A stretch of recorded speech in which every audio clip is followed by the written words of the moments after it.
working on a fork of Apache Arrow, and it is updated to the latest 3.0 version of Arrow. And we are in this, like we are all the current changes are in this branch, Rados dataset dev.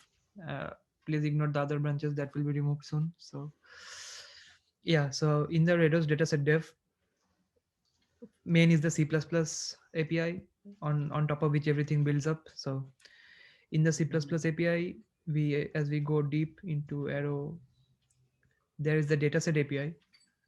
So what we have added is here is a like there are modules for different file formats like files, CSV, IPC, Parquet. So we have just added another module for our Rados Parquet file format. Not this. Yeah, so that contains the definition for all the, like for the interfaces that we need for using the Rados Parquet file format. So mainly there are three APIs, like sorry, I mean three abstractions. One is a Rados cluster that allows connecting to the Ceph cluster and acts as a handle to the cluster, connecting, like containing all the connection information and the basically the connection context or the session, you can say. And there is a direct object access API or interface that provides the functionality of converting from a path name to the underlying object name, object ID, like converting from a path name in CephFS to an object ID in Blue Store. It just has this much. It does not do anything more than this. Mhm. And the main thing we have is the Rados Parquet file format that abstracts the, like that inherits from the file format API. And yeah, there is a scan method that basically uses the direct object access API to during the query execution to convert the files to objects and directly call CLS operations, CLS functions on those objects. So these are the main three interfaces that, like the public facing interfaces that we have. Now to support that, there are two other modules. One is like a Rados.cc module that acts as a wrapper around that acts as a wrapper around LibRados, so that we can, so this is acts as an interface between dataset API and LibRados API. So allows us to use all the LibRados, like the required LibRados functionality. And there is an utils module containing some utility functions for serializing, deserializing, scan request tables, things like that into buffer list.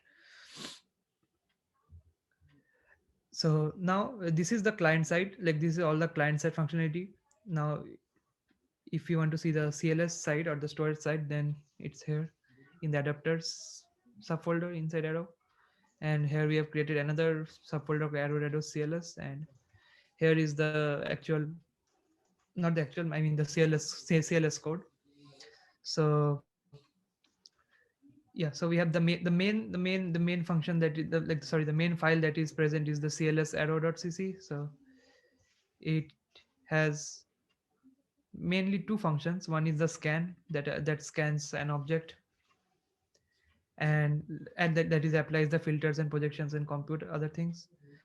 And one is the read schema that is basically used during dataset discovery, to just read out the schema from a Parquet object or from Parquet object. And the main thing here is the random access object API, which basically allows us to do random movement within an object, like do tail operations, seek operations within an object. So it provides a file like view over an object. And this enables basically using Parquet, like this enables storing Parquet in objects and using that and querying that. Okay, so here I have the readme. So this is the, like the starting point for anyone who is looking at our code, the README. So I first start here with a brief description of um, what we have, what we did, like what is this, and then we have a getting started guide, which is really simple. So you just need to clone the fork in the and the specific branch, and you just need to run a docker compose command that would open up a Jupyter notebook, that would like not open up, but provide you the link of the Jupyter notebook, and you can open up, and that will have all the libraries installed, PyArrow with Rados bindings installed, and you can just try it out.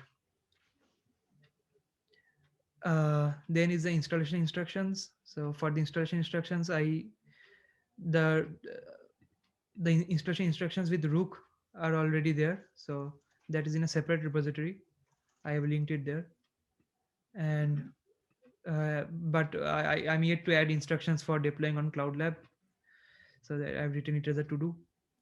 Then I have mentioned some salient features of main USPs of what we are doing. One is enables pushing down filters and projections, compute operations to the storage backend for minimal data transfer. Second is using well-known well-optimized formats like Parquet for minimizing disk I/O. Third is seamlessly plugs into the dataset API and leverages all its functionality like discovery, partition pruning, etc. Uh, and minimal overhead in terms of setup. So just needs CephFS to be mounted, and optionally requires our specialized writer to write the tables in case the files are too large. And yeah, so next I have created a code structure section where I briefly discuss all the major files and the interfaces that are declared in them and what they do. So just Awesome. as I talked you talked you through the code, so basically those are the things that are described here for all the three, for the C++ client, Python client, and the storage side. And yeah, and then is that setting up development environment for those who want to tweak things and try out. So here it is also very simple. It is same as what the Arrow community suggests using their build tool Archery. So yeah, so just clone the repository, install that tool. Everything is this. Everything, all of the source code is in this repo. And to build and test the C++ client, to build and test the Python client, just one commands.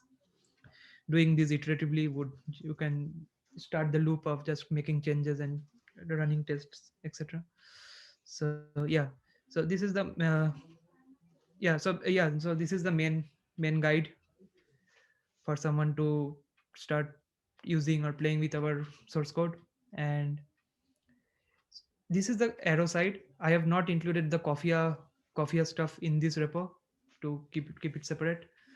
So for the Coffee side, like for implementing, like for using dataset API in Coffee, uh, we have forked Coffee into UC Cross, and has a branch where all the development is there. I use dataset API branch. So in terms of the changes, or maybe, okay, let me walk you through the changes real quick. So in terms of changes, we have updated the factory method so that it can work with our Rados Parquet file format also. And the related updates in the code, like very not much, just minimal changes. And yeah, so yeah, not much changes, just adding our Rados Parquet file format as an option, and the minimal changes that required. So this And is just let me. So this is essentially these changes are relative to what? So when you say coffee, so this is the I see. So these are the changes in the Coffee processor in the yeah, Coffee repository. I see. And the branch in that Coffee repository is use dataset API. Yeah, Yeah, okay. Sorry, I was a little confused. Now I yeah, got no it. problem. Yeah, and yeah, and it mainly allows. I found out that the Coffee source code, the Coffee team has created the factory method for reading nano events out of Parquet files, but they have not created the like they have a job for uproot, like a run uproot job, so that processors can run over a set of uproot files, but they are yet to do that for Parquet. So I have created a minimal implementation for the same, so that we can now run on a set of Parquet files. uh, Basically these are the things that we need to open a pull request, get feedback, and iterate. But Mhm. this is the minimal working version. And yeah, so uh, this is and yeah, in the Coffee I have added one popper workflow, which can be just run with a pop, just a simple clone the repo and just a single popper run command to start a OSD, and open a notebook, interactive notebook. I am yet to write that. I'm the documentation for this is still now work in progress. Sorry for that. Mhm. No, it's quite all right. I'm Yeah. actually quite amazed about all the documentation you have already done. Um, And the this is main thing here awesome. is, yeah. So the last thing in Coffee is, I mean, the main thing is uh, the notebook. Uh, Mhm. Good, it opened it one chance. Yeah. So in the notebook, this is the main point of contact, or the main starting point for the Coffee people. So they would, upon executing my workflow, this notebook will open. And and uh, yeah, so basically I start with a brief guide, like a brief overview of how the dataset API looks like with the Rados Parquet file format, how to use it minimally, like how to use it, like how to do projections, filters, and things like that.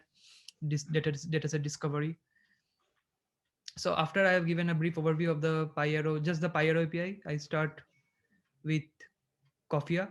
So I install Dask, I import the required modules, define a processor instance, basically copy pasted from their previous notebooks.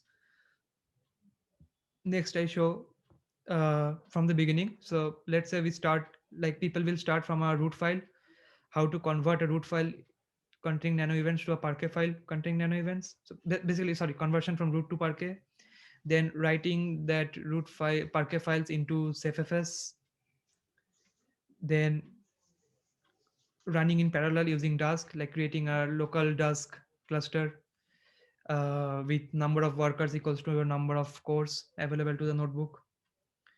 Then showing how, how we can just pass a base directory and some metadata information like the client handle and the Ceph config path.